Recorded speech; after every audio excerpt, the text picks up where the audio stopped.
ऐहोले गांव कर्नाटक राज्य के बागलकोट जिले में हुनगुन तहसील में आता है।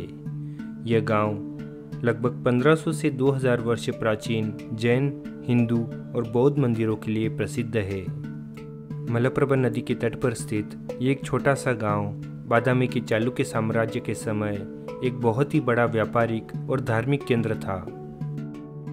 अपने स्वर्णिम काल में यहाँ पर बौद्ध, जैन और हिंदू धर्म के 125 मंदिर थे, जिनमें से आधे से भी ज़्यादा आज नष्ट हो चुके हैं। तो चलिए ऐहोले के इन प्राचीन मंदिरों को देखते हैं। ऐहोले का सबसे बड़ा और सबसे महत्वपूर्ण मंदिर है दुर्गा मंदिर।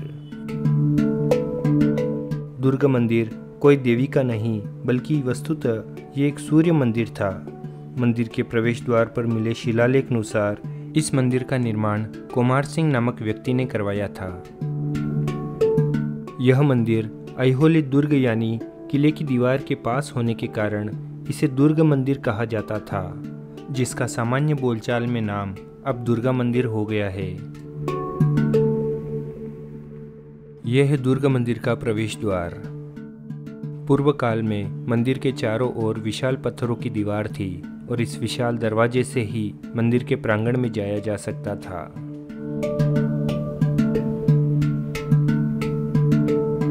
दुर्गा मंदिर का निर्माण विशाल चबूतरे पर किया गया है और बाहरी दालन में यक्ष, देवी देवताओं की कई सुंदर मूर्तियां एक अद्भुत कलाकारी के साथ दिखाई देती है।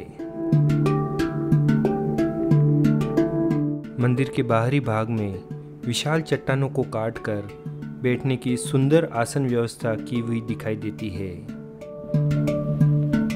दुर्गा मंदिर की बाहरी दीवारों पर अनेक देवी देवताओं की 4 से 5 फुट की बेहद ही सुंदर और उत्तम कलाकृति के साथ मूर्तियां दिखाई देती है, जिनमें नंदी पर सवार भगवान शिव, उग्र नरसिम्हा और महिषासुर मर्दिनी की मूर्तियां बेहद ही आकर्षक है।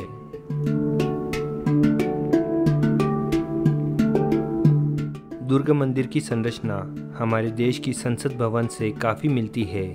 शायद यहीं से प्रेरणा लेकर संसद भवन का निर्माण किया गया हो। मंदिर का प्रवेश द्वार बेहद ही सुंदर और बहुत ही आकर्षक कलाकृतियों से सजाया गया है। ये सारी कलाकृतियाँ एक ही चट्टान पर 5 स्तरों पर की गई है। मंदिर के अंतर्भाग में एक बड़ा सा सभागृह है तथा गर्भगृह में कोई मूर्ति या शिवलिंग नहीं है। गर्भगृह के चारों ओर गोल वर्तुलाकार प्रदक्षिणा मार्ग बना हुआ है।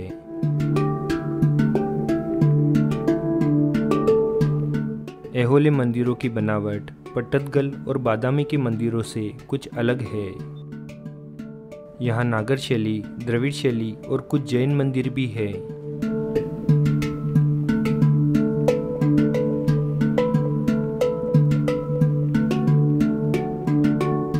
ये सारा परिसर कई छोटे मोटे मंदिरों से पटा हुआ है और इन मंदिरों पर की हुई नक्शीकारी और कलाकृतियाँ एक से बढ़कर एक है।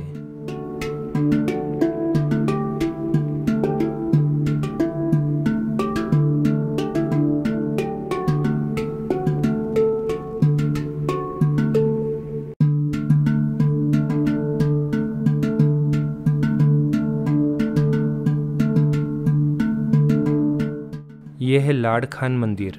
लाड़खान मंदिर ऐहोले का सबसे पुराना और एकमात्र 2 मंजिला एक महत्वपूर्ण मंदिर है। यह एक शिव मंदिर है, लेकिन मुगल आक्रमण के बाद बीजापुर के सरदार लाड़ खान ने अपना निवास स्थान इस मंदिर के अंदर ही बना लिया और उसी मुगल सरदार के नाम पर इस मंदिर का नाम लाड़खान मंदिर पड़ गया। मंदिर के विशाल सभा मंडप के मध्य में नंदी की मूर्ति स्थापित है और गर्भगृह में शिवलिंग के दर्शन होते हैं।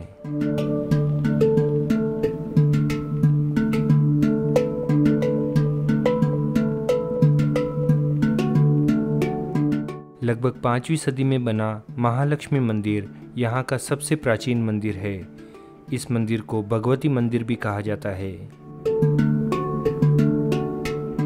मंदिर के पास में ही एक पुष्करणी है, जिसमें 12 ही महीने पानी प्रवाहित रहता है।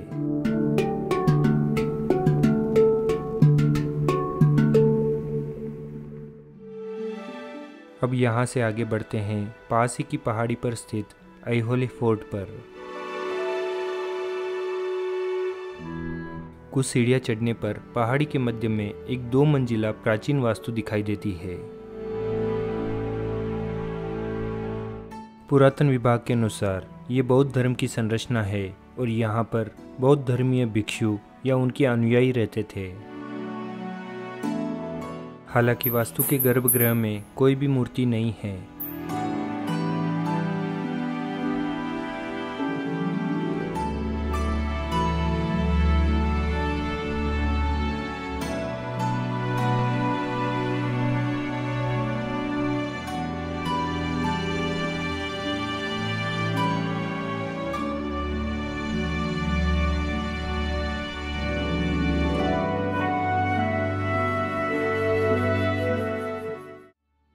पहाड़ी की चोटी पर पहुंचने पर किले के मध्य भाग में एक बड़ा सा जैन मंदिर दिखाई देता है।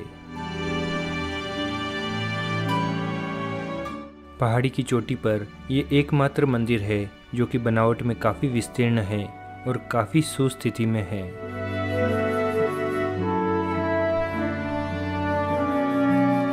मंदिर का बाहरी बरामदा काफ़ी विस्तीर्ण और तीनों तरफ से खुला हुआ है। यह बरामदा लगभग 12 खंभों पर टिका हुआ है।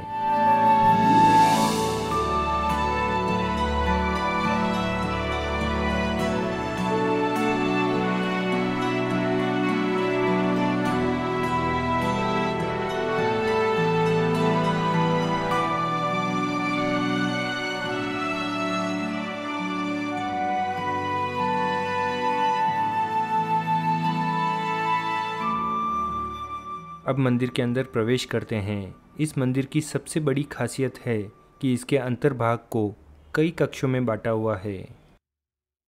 अभी हम इस जैन मंदिर के अंदर हैं। गॉगल लगा लिया है, अंधेरा है फिर भी गॉगल लगा लिया है क्योंकि यहाँ पर चमगादड़ों का काफी ज्यादा डर है। मंदिर के सभा मंडप में से एक गलियारे में से होते हुए हम गर्भगृह में प्रवेश करते हैं। यहाँ जैन धर्म के पहले तीर्थंकर भगवान महावीर की ध्यान मुद्रा में मूर्ति स्थापित है। सामने देख सकते हैं जैन धर्म की ही यहाँ पर मूर्तियां रखी हुई है। यहाँ पर हम सामने एक मूर्ति भी देख सकते हैं।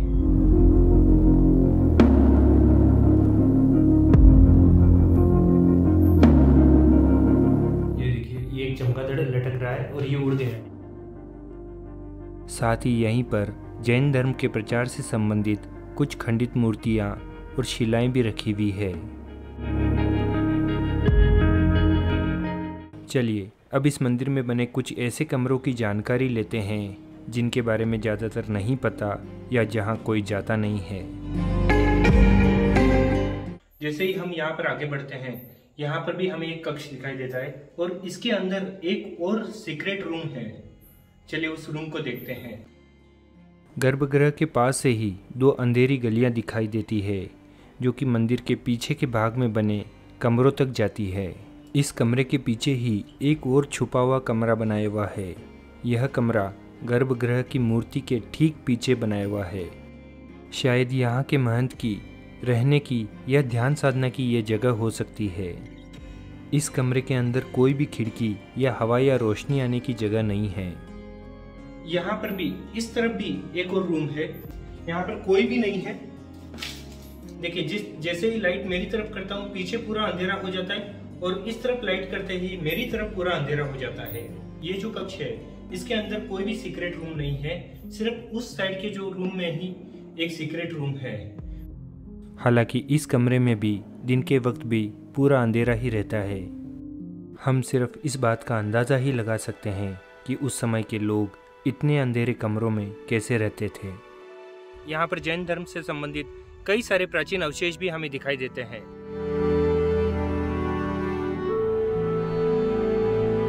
इस किले के मध्य भाग में यह जैन मंदिर है और पहाड़ी के चारों तरफ बाउंड्री वॉल बनाकर एक किला बना दिया गया है। हालांकि किले का कोई प्रवेश द्वार नहीं है, ना ही कोई यहाँ पर रहने की वास्तु या कोई जगह है।